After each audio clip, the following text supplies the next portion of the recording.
Hey, seasoned athletes, I'm Robin Leggett, and this is episode 65 of the Seasoned Athlete Podcast. Seasoned Athlete is your home for inspiring stories and motivational advice from competitive athletes representing a wide variety of sports who all share one common bond. They are all over 40 years old. We are here to prove one story at a time that age does not have to prevent you from achieving your bold athletic and fitness goals. If you like what you hear, I would love it if you'd subscribe, share with your friends, and leave a rating and review on Apple Podcasts. And if you really love us, you can support our ability to continue to bring inspirational stories to you by way of either a one-time donation or by becoming a monthly sponsor. Just go to seasonedathlete.me and click on one of the Support Seasoned Athlete buttons to help support this DIY independent podcast. A few months ago, a Wall Street Journal article started to circulate around my Facebook feed. It was called The New Rules of Middle Age, written by women. It told the stories of a number of women in their 50s who, as the title suggests, reinvented their lives in different ways. Apparently, the story touched a nerve and went viral. And of course, that doesn't surprise me at all, as I continue to find stories like the ones highlighted in the article all the time when I look for people to talk to for this show. Regardless, I love that a platform as big as the Wall Street Journal turned the spotlight on to women in their 50s and older finding ways to reinvent themselves. One story that stood out to me in this article was about a woman named Lynn Salvo. Lynn has earned 2 Guinness World Records cycling across the United States and Canada, and is currently working on cycling the shape of a giant peace sign across North America. And she has been doing all of this in her 60s. If you've ever felt like your life is stuck the way it is and that you don't have room to do extraordinary things in your later years, you absolutely have to listen to this story. This is Guinness World Record holder, cyclist, and crusader for peace, Lynn Salvo. Hi, Lynn. Hi, Robin. Are you ready to drop some seasoned athlete knowledge on our listeners today? I hope I have something good to offer. Oh, I really think you do. You are Lynn Salvo, a cyclist who has made multiple cross-country rides and a ride across Canada, which has earned you 2 Guinness World Records in the process. You are now on a cycling mission to promote peace by riding the shape of a peace sign across North America. And all of what I just mentioned has taken place since you have been in your 60s. So clearly, this is just the tip of the iceberg when it comes to what we're going to get into today. From here, I'm going to ask the big question that I ask all my guests, and that is, what is your age at this moment in time? Today, I am 2 days short of age 70. 2 days short of age 70. So by the time this interview airs, you will actually have turned 70. That's right. So I'm just going to go ahead and wish you a happy birthday. Thank you. Awesome. Well, you have done a lot in your 60s. You have made the most of this decade. But I want to go back in time a little bit. I want to start from the beginning. And this might be a loaded question for you. You actually sent me some pretty extensive information about your athletic history. But I want to know, what did your early athletic life look like? Did you play sports growing up as a kid or as a teenager or in kind of your early adulthood? Yes. In high school, I played lacrosse and basketball. I participated fully in PE. I think PE is what got me started on everything. So I support every PE program. Even if you don't use it for a really, really long time, it's still a base, and it gets your mind there. Yeah. You know, I was one of those people who didn't use it for a very long time, or tried to write it off as much as possible. It took me a little longer to get that figured out for myself, but it sounds like it was a little earlier for you. Yeah, I was happy to do sports. I think I didn't start really until high school, organized sports. And I did some in college, but I kind of wasn't the caliber of the folks who did the, basketball and sports. So I just dabbled at stuff. I did a little synchronized swimming. But I did get started on running in college because a classmate had run the Boston Marathon and had placed very high. And I thought, wow, that sounds like a really interesting goal. Right? Yeah. How do you do that? Yeah. Yeah. Tell me about pursuing that goal. So I just got out on the track. I probably didn't have proper shoes, but there was a track at college and I just ran around it, and gradually I worked myself up to 8 miles. But then I went to Appalachia during spring break, and I was planning to continue my training there, but I didn't feel comfortable. So I just stopped. So my goal just laid there for a really long time. And when did you pick it up again? What caused you to pick it up again, I should say? I was about to turn 50. And I was determined that turning 50 wasn't going to be the end of my life. I had gone to a store and tried on a sweater in size small that had always fit me. And there were gaps between the buttons. I said, no, this isn't okay.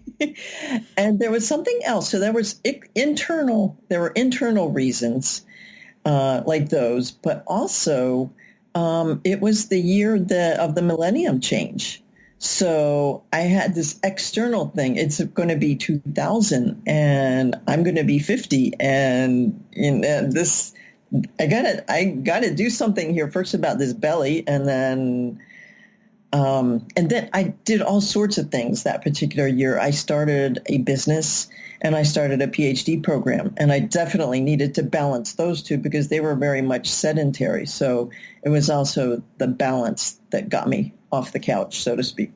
Yeah, it's so interesting that, your 50th birthday came with the turn of the millennium, and it really caused you to do a lot of soul searching, it looks like. Yes. In a lot of areas of your life. Yes. and picking up pieces that had been dropped. So that was when I said, I always wanted to run a marathon, so I better do it sooner rather than later. Right. I've reached 50. If I'm not going to do it now, when am I going to do it? Right. And then the PhD, I had made a promise to a friend in high school that I would get my PhD before my MRS, which I didn't do, but I still wanted to do the PhD. And then I started the business, and I kind of wanted to have a credential for the business. So that's when I started that. So it was a lot of change all at once. Huge change all at once. And so that's a pretty big gap between when you first started considering the Boston Marathon as a goal and when you took it back up again. Are we looking at like a 30-year gap, something like that? Pretty much. Yeah. So that's a huge amount of time to not be really pursuing anything and then being like, I'm going to go for it now.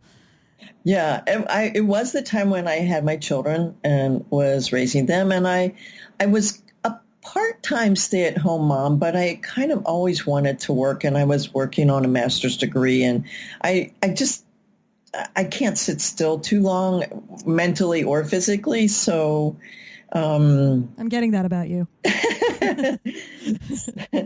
So, yeah, even though I wasn't participating in anything, I probably actually saved myself because I know lots of people who are in their 30s and 40s and they're really, really competitive and they wear out their bodies. Mm-hmm. So that didn't happen to me. And knock on wood, but my body is still working.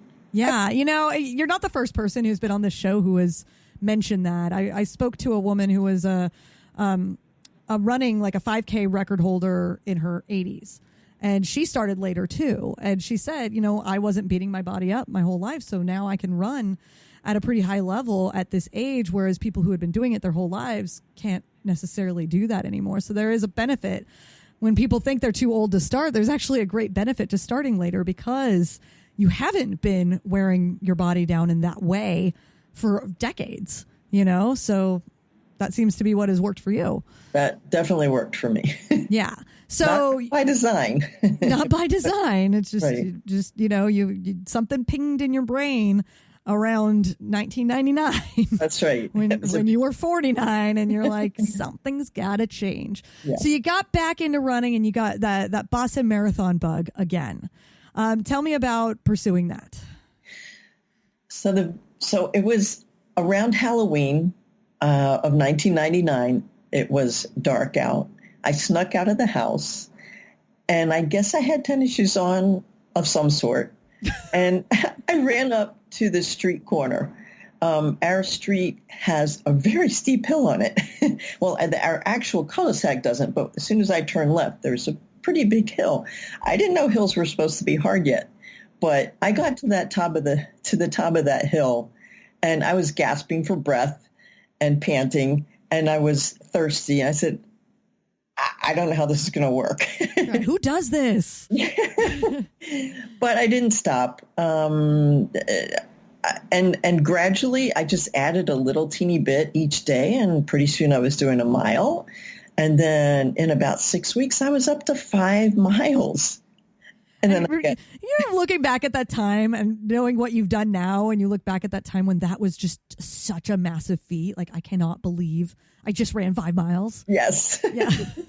But right after that, I got a stress fracture. So I kind of had to heal that and start all over a little bit more sanely. With a little more of a strategy. Yeah. Yeah.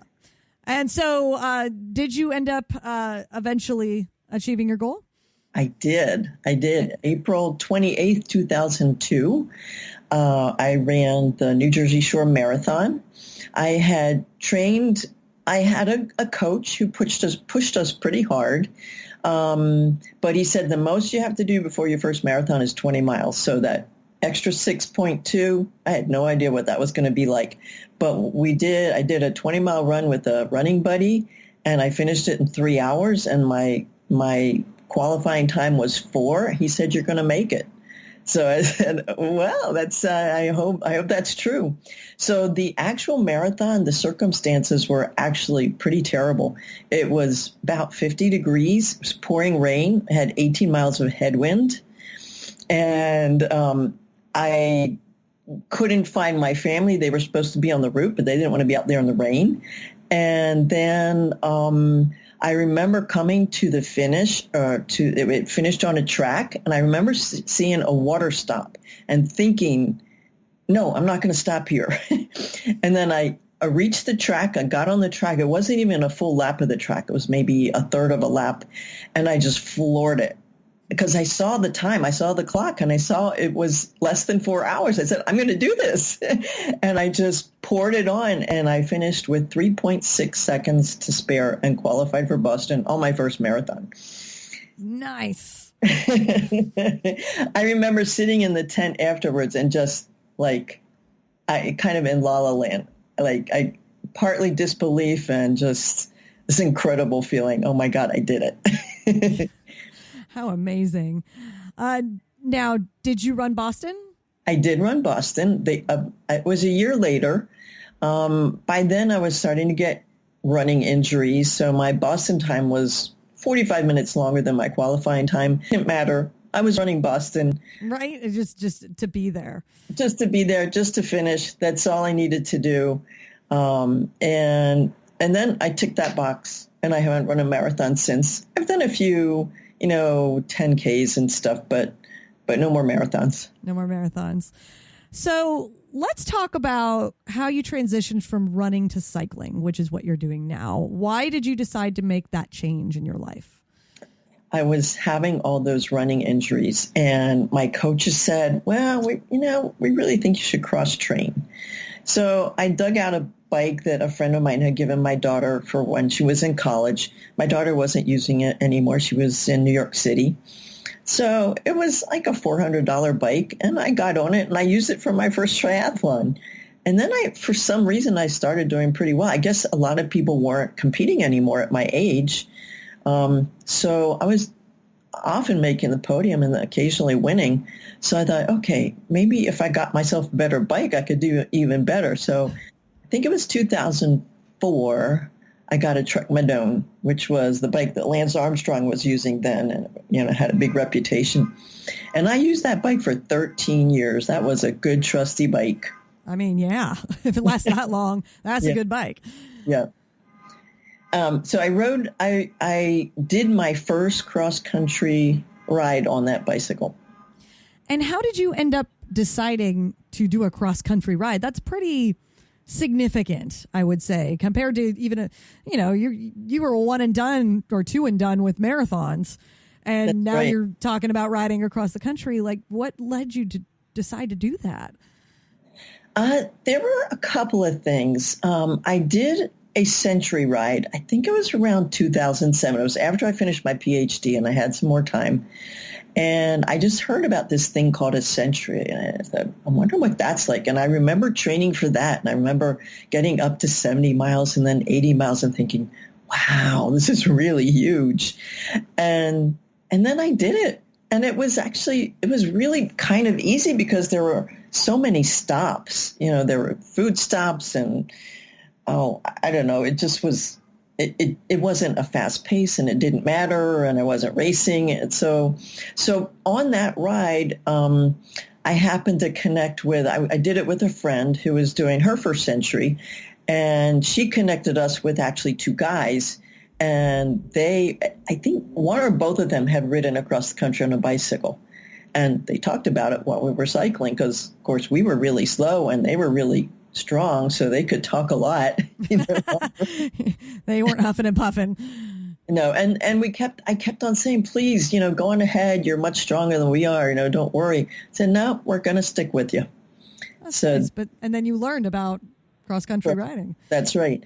And then another thing had happened that was way deep in my subconscious, and that was when my son was little, he was very active. He still is very active. And I had a folder of activities that I thought he might be interested in.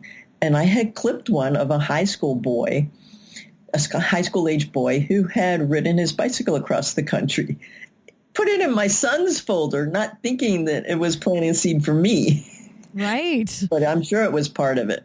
Yeah. So somehow that connected with you and triggered something for you to have a desire to do this. Right. So when did you embark on your first cross-country ride? So the very first cross-country ride was 2015. Okay. So not very long ago. Not very long ago at all. And when you did that ride, was that the time that you started thinking, hey, this could be a world record?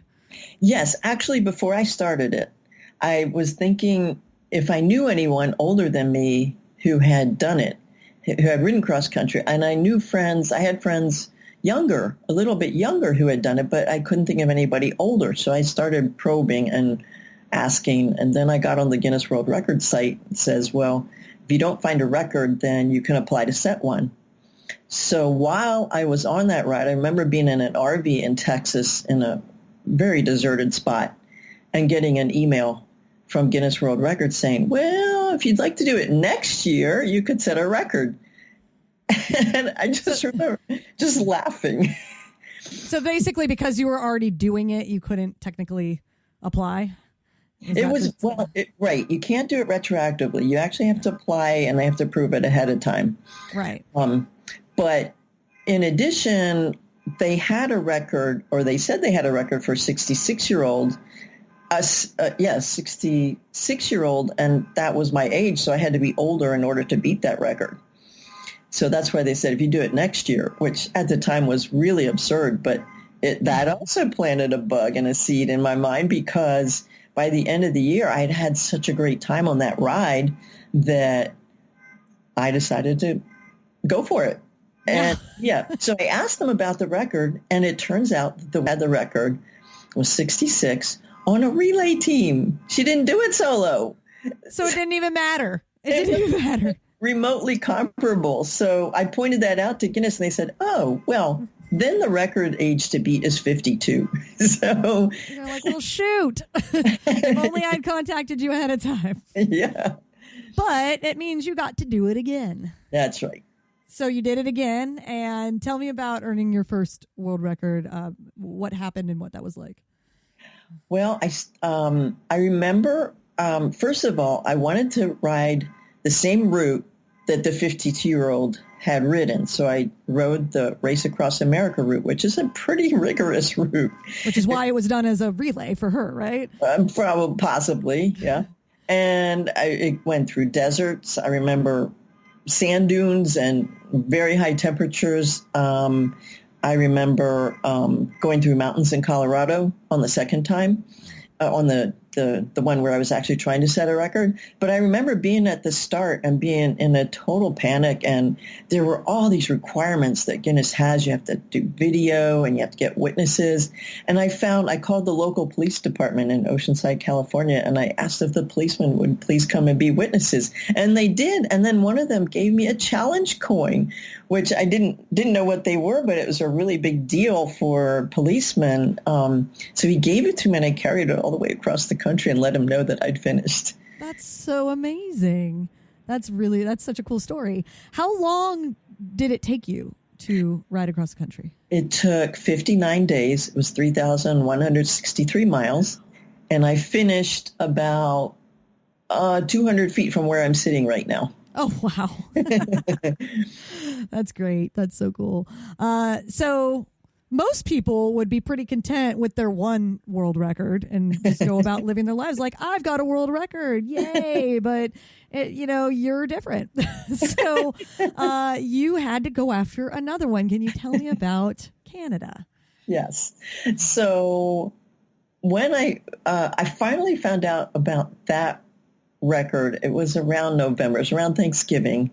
And at the end of the year, I think it was literally December 31st, I said, okay, I want to try Canada next because it's a little bit bigger and a little bit more.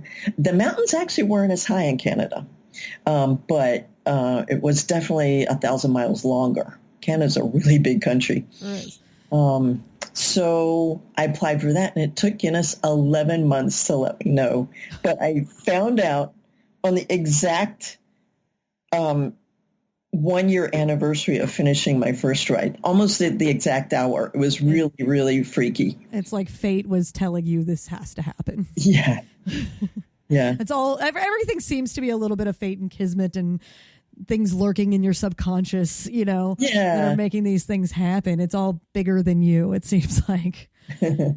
So you got the approval, and then when did that happen and how long did that one take? So that was actually last summer. And I finished that one on August 26th of 2018. That was 4,111 miles.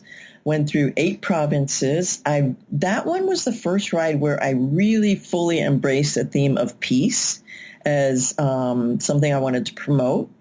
And I visited a peace monument in each province in Canada all the way across.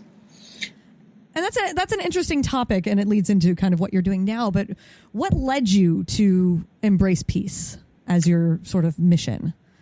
Well, the story is personal. In 1970, when I was in those formative college years, my brother was in the Air Force, and he was shot down in Vietnam and was technically missing in action, later declared dead, but never found. And his wife was expecting. So he had a son who he never met. His son never met his father. And I always thought that was a terrible loss, I mean, the kid came out to be a great human being, but he didn't get to be raised by his own daddy. And that always was sad for me. And I felt like if I could prevent that from happening to one family, I'd be satisfied. Yeah. And then you mentioned in the information you sent me that you saw a quote about peace, money spent in peace and money spent in war. That stood out to you. That's really important. Yes. Yeah. I was on a trip in 2017. 1970. I mean, the years start to blur after a while, right? In 2017, with some friends from Kansas who I had met on the 2015 ride, and we were in the United Nations, and there's this gigantic wall with a huge yellow circle on it that represents what the world spends on war and defense. And then 3 little teeny tiny microscopic circles that represented what we spend on peace. One of the 3 was the budget of the United Nations. And I thought, well, we're getting what we're paying for. Right. And how could the world be different if we flipped that? I thought education, health, poverty, hunger, we could solve climate, we could truly solve every problem on earth if we flip that. Yeah. And did that play a role in what you're doing now? Definitely. And I carry that picture with me everywhere I go now. Yeah, constant reminder. Yep. So tell me about what it takes to ride the shape of a peace sign in North America. I saw a little map on a blog that was written, but can you tell me basically what that entails? Well, what happened was I'd done the two rides, the two cross-country rides, and then I looked at the pieces and I thought, well, I have a great friend in Wichita. That could be the hub. And then I just and then I was going to do Canada, so that was going to be the top of the peace sign. So then I just looked at what needed to be filled in order to make a peace sign. And then I just made rides that fit those places. And then it turned out that one of them was from Wichita to Biloxi, Mississippi, and it went through all kinds of civil rights places, which was unbelievable. I was a terrible history student, but being in the place where Emmett Till would have harassed the white owner of the grocery store, and being in the courtroom where his murderers were tried, it was unbelievable to me.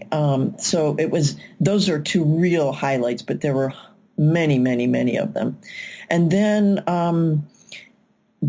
not even a month later, I cycled what I hadn't done on the East Coast, and I cycled the Underground Railroad with a friend. So again, really historic, amazing sites, and it was a way for me to understand in a history in a way I could get it, like physically being there and feeling the place where things happened. Yeah, that's so fascinating. And it's interesting to me, again, speaking to the whole fate thing that keeps coming up, that this shape, essentially you're riding a shape across North America, and yet it is taking you directly through some of the locations of the most pivotal times in our nation's history when it comes to civil rights and human rights and some of the darker times in our history, and having you just be exposed to it directly makes it more powerful for you. And I'm getting total goosebumps just thinking about it. Yeah, yeah. So there was another thing that happened too. To do the North Spoke of the peace sign, it was going to be from Wichita to Winnipeg. But as I was studying the route, I was looking at the places where you can cross the border into Canada, and one of them just slightly, probably less than 100 miles to the west of where I was going to cross, was the International Peace Garden, for heaven's sake. Yes, wow. Talk about fate. Like, are you kidding me with this? Oh, wow. Yeah. This is so cool. This is so fascinating. So how much of this have you completed, and how much do you have left? So the whole thing is about 14,500 miles, and I've done about 12,500 already. All that's left. So you're really close. Yeah. I am. All that's left is the Pacific Coast. And a piece of me would like to just run out there and just get it done. Right? But you're like, what am I waiting for? But what are you waiting for? Well, I did 4 major rides this year. And if I had done that, it would have been work instead of, the pinnacle of finishing everything. That was one reason I had planned my brains out, so I just didn't have the energy to plan another major trip. And there's another compelling reason, 2 more really. One is that September 6th of 2021 is the anniversary of the Peace Arch near Vancouver, and that's where I'm going to start that ride. I'm going to ride through that Peace Arch. Oh, wow. It's the 100th anniversary. I have to start it then. You have to start it then. There's no question here. You have to start it then. Yeah. And there was another reason to postpone it by 2 years actually from now.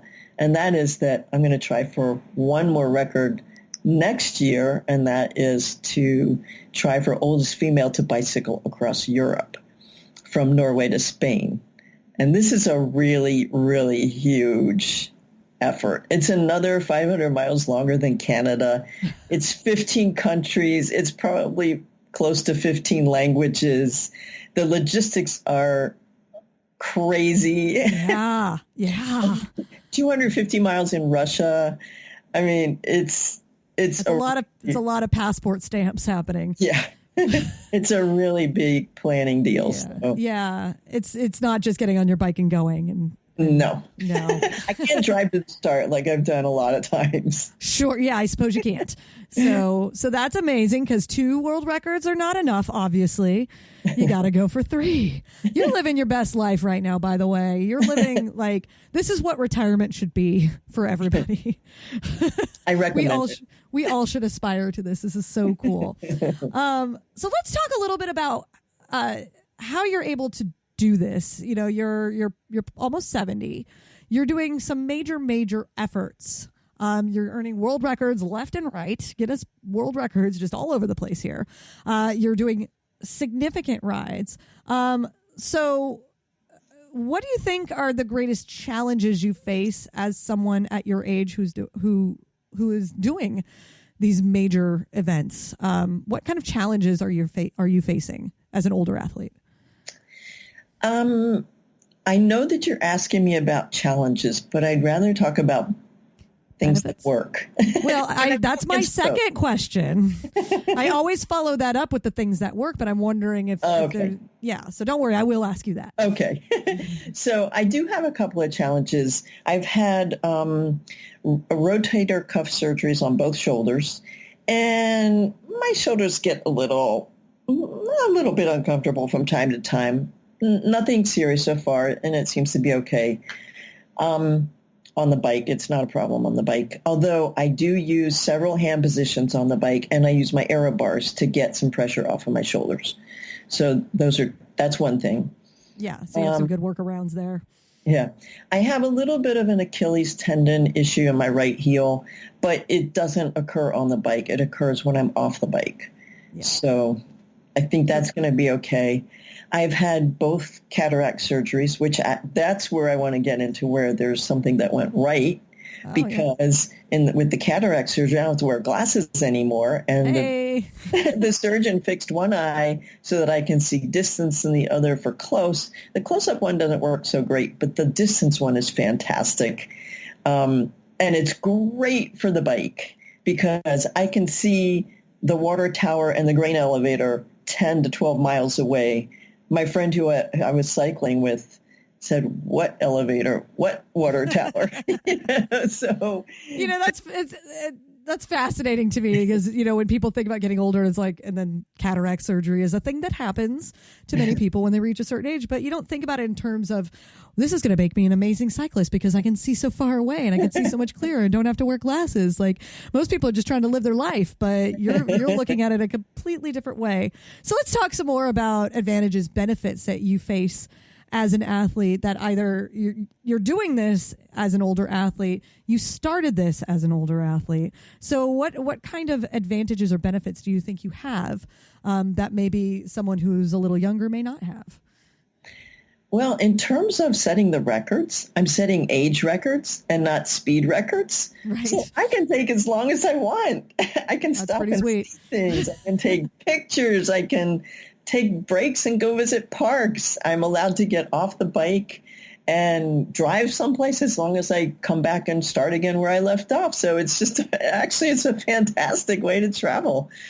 Right. This is, you're seeing the country and you're seeing the world in a way that so many people are not. And it makes it more powerful, more interesting and more healthy. You're getting your workouts in on your vacation. You got it.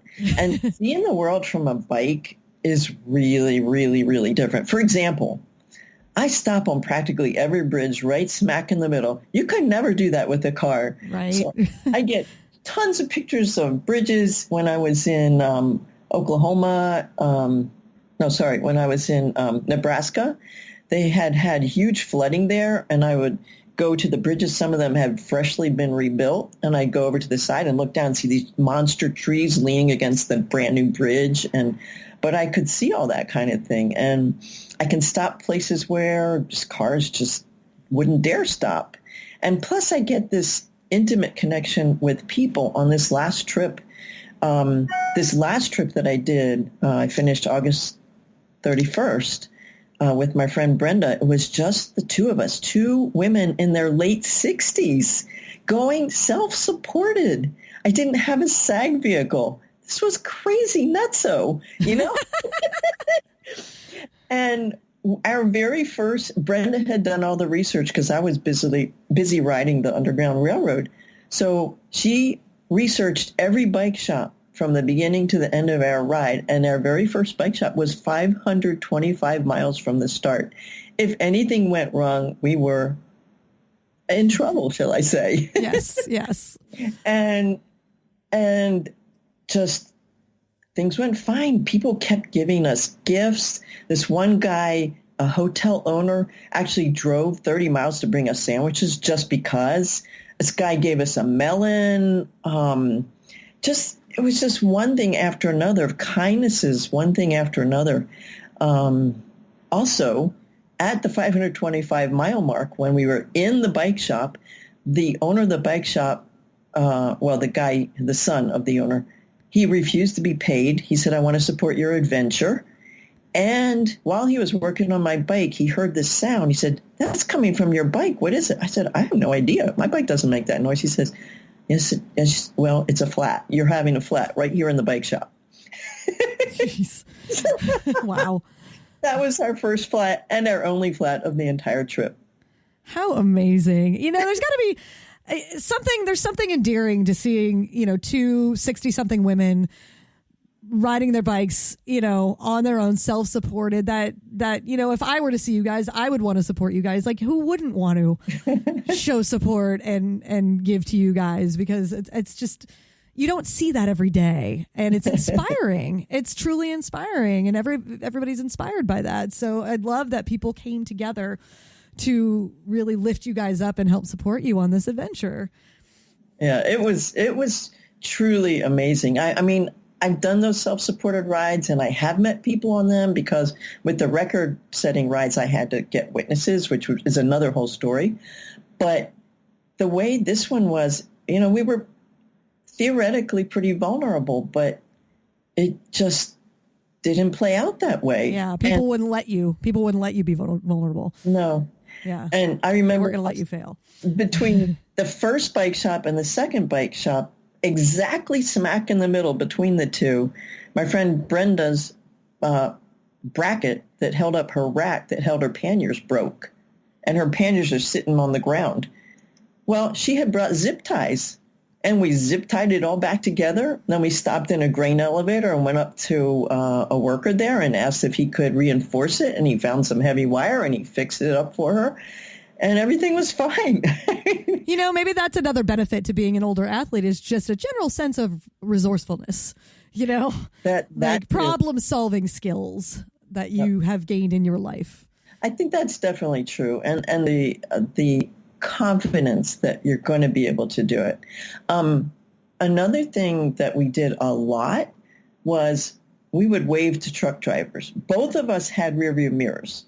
But we made a point of either asking the truck drivers, giving them the honk signal, and a lot of them did. And that was really important because to those truck drivers, we were no longer a bike. We were a person on a bike. And I figured every truck driver who a cyclist is friendly to, and also, polite to, like, we wouldn't get in the way of trucks. We made a point of doing our best to get out of the way of trucks to make their job easier. So it was mutual. Yeah. That's I love that, because you might, if you hadn't done that, you might have been an annoyance to them. That's right. But then it was actually something they could get behind and support. Right. So even if that truck driver would never ever see us again, he or she might have just a little slight change in their brain about cyclists in general, and that's worth it. You brighten their day just for a moment, and that's important when you're on the road for hours and hours. Yeah. And I did want to mention another ride that I had done. It was only a 3-day ride. It was also self-supported. It was on the East Coast, so there were plenty of services. But my friend Jen and I, on the third day of the ride, it was supposed to be easy day, like a 50-mile day, easy, flat, no issues. So we were in this wonderful bed and breakfast, and just didn't want to leave. It was so pleasant. And finally we got going, I don't know, maybe 10 or 10:30. And first thing happens, we make a wrong turn. And my Garmin's squawking at me. And we have to double back. And it's not an easy double back because we were on a one-way bridge. So we had to double all the way back through town. So then we get through that and we see a detour sign. And usually on a bicycle, a bike can get through a detour. There'll be a little bit of a lane. This was a bridge entirely out. They were rebuilding it. It caused a detour. It caused 8 extra miles on that ride. And then on the detour, I had a flat. In addition, it was in a kind of relatively unpopulated area, and we were running a little bit low on water. So there was a rare car came through, and I kind of waved them down. I just waved them just to make sure they saw us because it was fairly remote. But they stopped anyway, and we asked if they knew where the next place was to get water. And the gal just reached down in her car and pulled out a bottle of water for each of us. Oh, wow.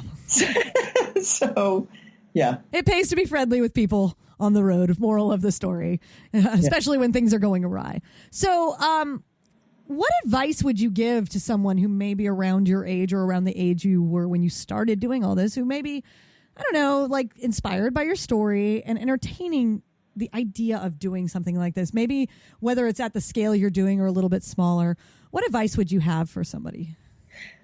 In general or specifically about the bike? I'd say in general, whether it's biking, it's running, it's just, you decided just a handful of years ago that you were going to you're going to embark on these major, major endeavors.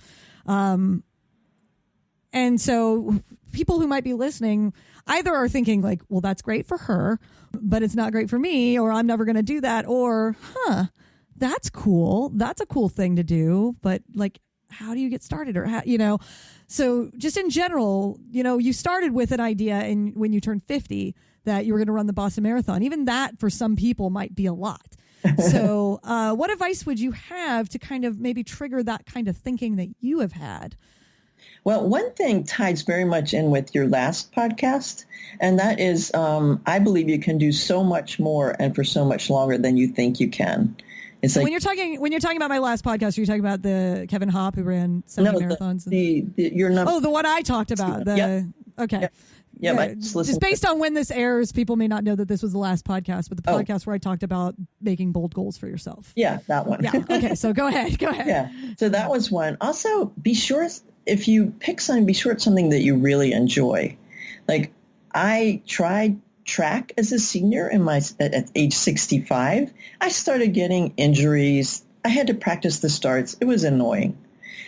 On the bike, I don't know. One of the things bike specific is I have a very good bike, and I made sure I got a bike fit. So it's very, very comfortable.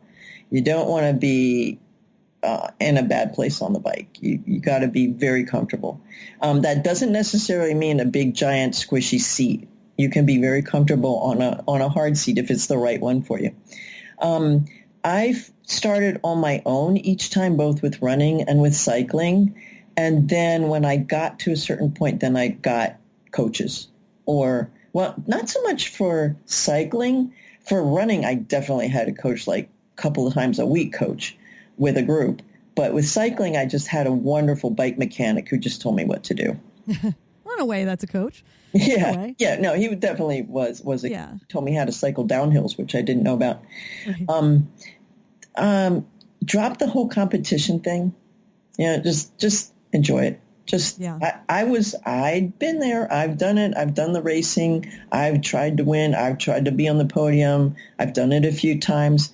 But when I dropped that, everything just became so much more fun. Yeah. There's a couple of things I got out of what you just said that I think are really important. And number one is that, when you try something, that doesn't have to be your thing. Like you got into running for a little bit and then you decided that wasn't your thing anymore. You were doing competitions and you decided that wasn't your thing anymore, but you found something else. You found, right. you experimented with some different things until you landed on the thing that really, really resonated with you. And then the second thing is the importance of proper gear. if you're really getting into something. When you talk about your bike fit, that's important, but it really applies to any sport. If you're going to get serious about running, you should have good shoes. Mm-hmm. You should have the, clothing that you feel comfortable in. And just, I think when we all start, and even you mentioned several times, when you first started running, you put on what you thought were tennis shoes, or maybe were tennis shoes, went out the door. You don't quite remember what was on your feet. When you first started riding, it was your daughter's bike, right? Right. So it's like we all start with that, I'm going to do a race. I'm going to throw on these old shoes that I don't care about. And, I'm going to start running these old shoes, and then your feet hurt and you wonder why. And so eventually, if you're going to get serious, you need to invest in proper gear, and it does make a difference. It's not going to change who you are as an athlete, but it could make things just a little bit easier for you. So make things go a little bit smoother. So those are kind of the two big things that, and your life has been a life of multiple transitions. You've had a lot of different transitions in your life, and that has served you very, very well. Even now, it's like, your retirement transition has been this grand cycling adventure that continues. And it serves as an inspiration that we don't have to be playing sports our whole life. You took a 30-year break from pretty much any athletic endeavor, and now look at what you're doing.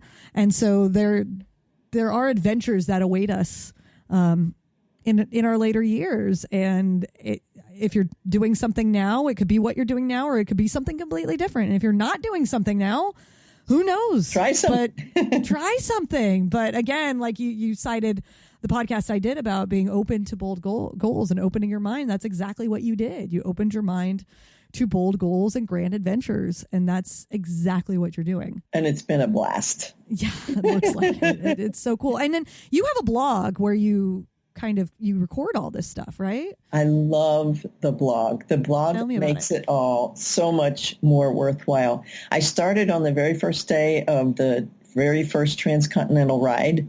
I'd heard about blogs and I knew people did them. And so every single, long ride that I've done, I've blogged, and it's lifeislikeabike.wordpress.com. All one word, life is like a bike. That comes from Einstein. It's a mistranslation, a misquote. Oh, wow. I'm not the one who blogs about what I ate for breakfast and where I went to the bathroom, and I get into my head, and I don't use earbuds. I just listen. I'm just completely open out there on the road to whatever comes, whatever emerges in my mind. And being almost 70, I got lots of stuff in my mind that can spill back out, Uh-huh. So I try to find analogies between the cycling and life. So sometimes my blogs are a little bit more mundane, but I really try to make them kind of thematic. And while I was on Underground Railroad and on civil rights sites, there was plenty to write about. And blogging, I don't think I would even try to cycle without blogging on a long trip.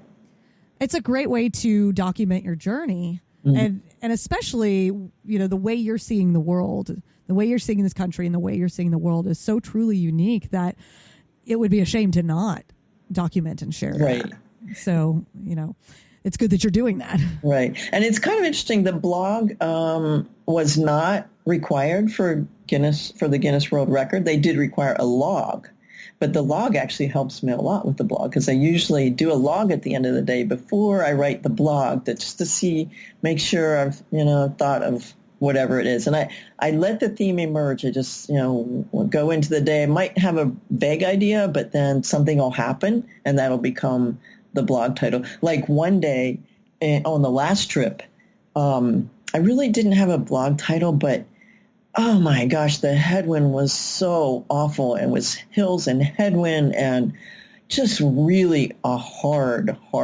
ride. And we come finally about 5 miles outside of the town, which is our destination. And there's this shack on the side of the road where the paint is all worn off. And the word came into my mind, weather beaten.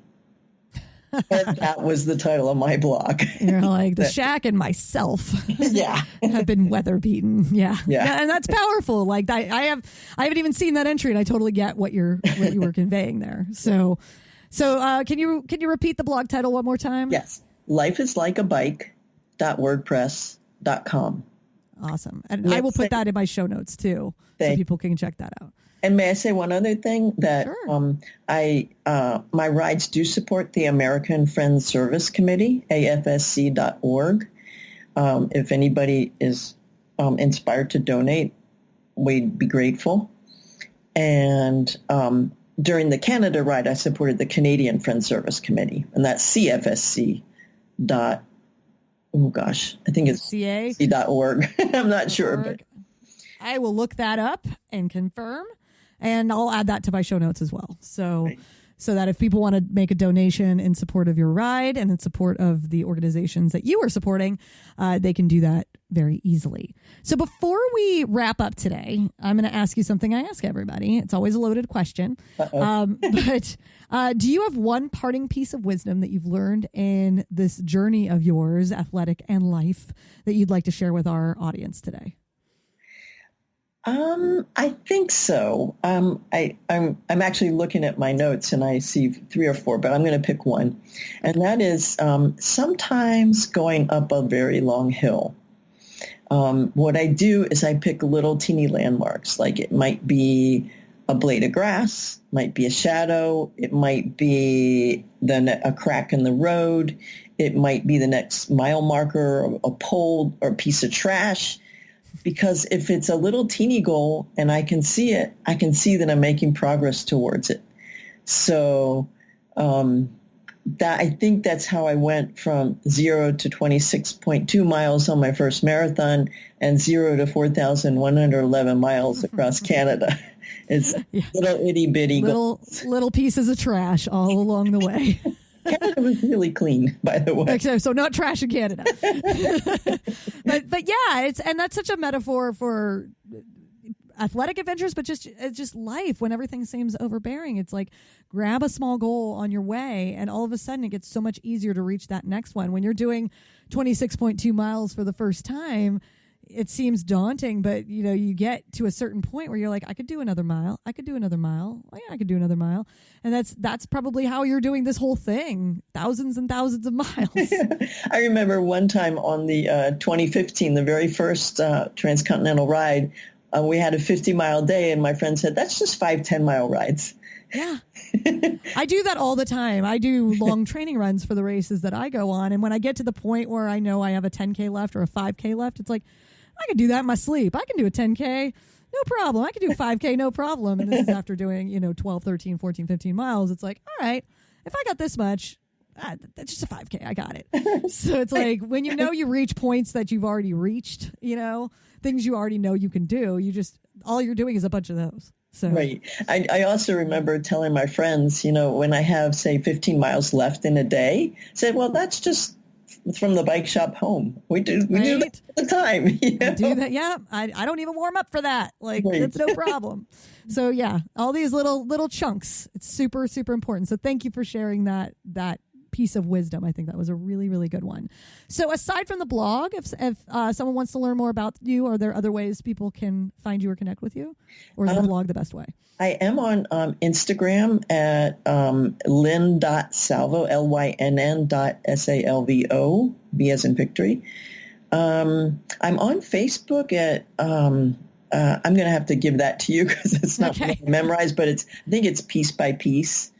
I'm guessing some of that is spelled PEACE. Yes. Yeah. So that,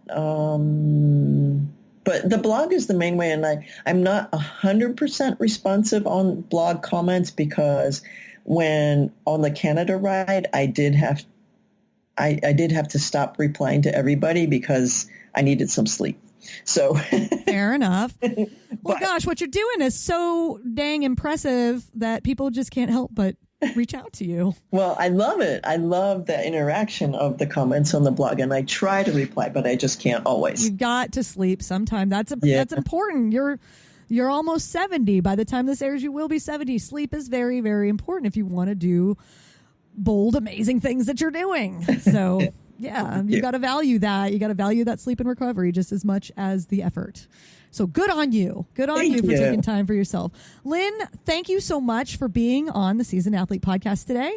So I read your story in an article in the Wall Street Journal, of all places. They did a great piece about women over 50 pursuing athletic endeavors. And when I read through it, I saw it reposted on my Facebook a million zillion times because that's the circles. Those are the circles I run in. And your story really stood out to me. So I obviously had to reach out to you, and I wanted to get more of it. So I super appreciate you taking the time to share that with me and with our audience. And I wish you all the best on your continued adventures and world record pursuits. You go get it. Thank you so much, Robin. It's been a real pleasure talking with you. All right, seasoned athletes, here are my top 3 takeaways from Lynn Salvo. Number 1, first, let's talk about reinvention, shall we? As Lynn mentioned, life is a series of transitions. Lynn didn't start seriously running until she turned 50 after a 30-year break from anything athletic. Her transition to cycling as a primary sport came even later. I know this sounds like a cliche at this point, but it really is never too late to start something new. Whether it be a sport, business, hobby, or anything else. If you feel that ping in your brain to try something new, it can pay off to be open to it. Number 2, traveling by bicycle can be a truly unique way to travel. You can see the world in a whole different way. You can stop places where cars just can't, and you can interact with people in a deeply personal way and really make some unique connections along the way. You know, this is something that no one has shared in any of the interviews I've done, so I thought it just really stuck with me, and I think it will continue to stick with me. I may have to give it a try. And number 3, no matter how big a goal you are pursuing, try focusing on tiny little milestones along the way. As Lynn said, that was the key to her making it from 0 to 26 miles in her marathon training and 0 to 4,111 miles in her trek across Canada. For some of us, running 1 mile can be as daunting as completing over 4,000 miles. So no matter what your goal is, set itty-bitty mini goals along the way, and you will make it. Thanks again to Lynn Salvo. Read about her many great adventures at lifeislikeabike.wordpress.com. Thank you for listening to the Seasoned Athlete Podcast. The music you heard in this episode is from someone who has very likely traveled coast to coast himself to rock your face off, Jason Achilles. Learn more about him at jasonachilles.com. Do you know someone who would make a great guest on this show? Or do you have a unique and inspirational story to share? Shoot us an email, seasonedathlete@gmail.com. Check out our entire library of episodes and learn about our distinguished Seasoned Athlete alumni at seasonedathlete.me. While you're there, click on the Support Seasoned Athlete button to help us continue to share stories of ageless athletes and their remarkable journeys. Now go out there and embrace your extraordinary, my fellow seasoned athletes, because you so can.